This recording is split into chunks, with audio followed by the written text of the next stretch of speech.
Hi all, ಎಲ್ಲರೂ ಹೇಗಿದ್ದೀರಾ? Welcome back to my channel. ಇವತ್ತು ಒಂದು ಇಂಟ್ರೆಸ್ಟಿಂಗ್ ಆಗಿರೋ ಎಗ್ ರೈಸ್ ಮಾಡ್ತಾ ಇದ್ದೀನಿ.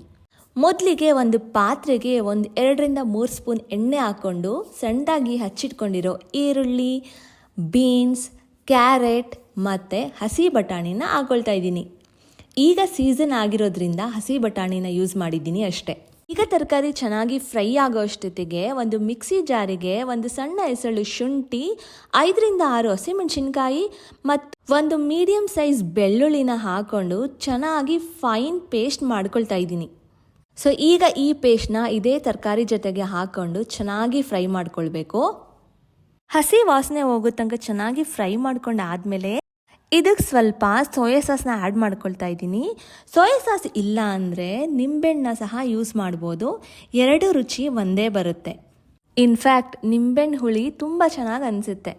ತರಕಾರಿ ಎಲ್ಲ ಚೆನ್ನಾಗಿ ಫ್ರೈ ಆಗೋಗಿದೆ. ಈ ಹಂತದಲ್ಲಿ ನಾನು ರುಚಿಗೆ ತಕ್ಕಷ್ಟು ಉಪ್ಪು ಮತ್ತು ಸ್ವಲ್ಪ ಮಸಾಲ ಪುಡಿನ ಹಾಕ್ಕೊಳ್ತಾ ಇದ್ದೀನಿ.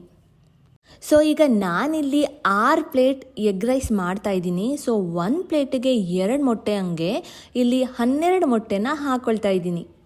ಈ ಮೊಟ್ಟೆನ ಹಾಕ್ಕೊಂಡು ಇಮಿಡಿಯೇಟಾಗಿ ಫ್ರೈ ಮಾಡ್ಕೊಂಡ್ಬಿಟ್ರೆ ನಿಮಗೆ ಸಣ್ಣದಾಗಿರೋ ಮೊಟ್ಟೆ ಪೀಸ್ ಸಿಕ್ಕುತ್ತೆ.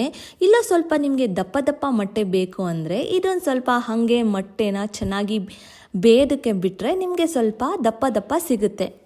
ಮೊಟ್ಟೆನ ಹಾಕ್ಕೊಂಡು ಚೆನ್ನಾಗಿ ಫ್ರೈ ಮಾಡ್ಕೊಳ್ಬೇಕು. ಅದು ಹಸಿ ವಾಸನೆ ಎಲ್ಲ ಹೋಗಿ ಉದ್ರುದ್ರ ಆಗಬೇಕು. ಅಲ್ಲಿ ತನಕ ಇದನ್ನು ಚೆನ್ನಾಗಿ ಫ್ರೈ ಮಾಡಬೇಕು.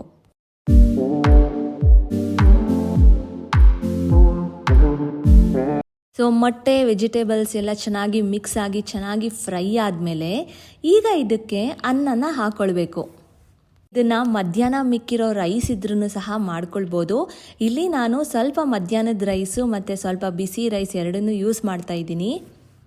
ಲಾಸ್ಟಲ್ಲಿ ಸ್ವಲ್ಪ 1 ಸ್ಪೂನ್ ಪೆಪ್ಪರ್ ಪೌಡರ್ನ ಹಾಕ್ಕೊಂಡು ಈ ಎಲ್ಲ ಮಸಾಲೆ ಮತ್ತು ರೈಸ್ ಜೊತೆಗೆ ಚೆನ್ನಾಗಿ ಮಿಕ್ಸ್ ಮಾಡ್ಕೊಂಡ್ಬಿಟ್ರೆ ಎಗ್ ರೈಸ್ ರೆಡಿನೇ ಆಗಿಬಿಡುತ್ತೆ. ಎಲ್ಲ ವೆಜಿಟೇಬಲ್ನು ಹಾಕಿ ಮಾಡಿರೋದ್ರಿಂದ ಸ್ವಲ್ಪ ಹೆಲ್ದಿ ಮತ್ತು ಇಂಟ್ರೆಸ್ಟಿಂಗ್ ಆಗಿ ಇರುತ್ತೆ. ವೆಜಿಟೇಬಲ್ಸ್ನ ಕಂಪ್ಲೀಟಾಗಿ ಸ್ಕಿಪ್ ಮಾಡಿ ಬರೀ ಈರುಳ್ಳಿ ಮತ್ತು ಮಸಾಲ ಹಾಕ್ಕೊಂಡು ಎಗ್ ರೈಸ್ ಮಾಡ್ಕೋಬೋದು. ಆಗಲೂ ಸಹ ತುಂಬ ರುಚಿಯಾಗಿ ಬರುತ್ತೆ.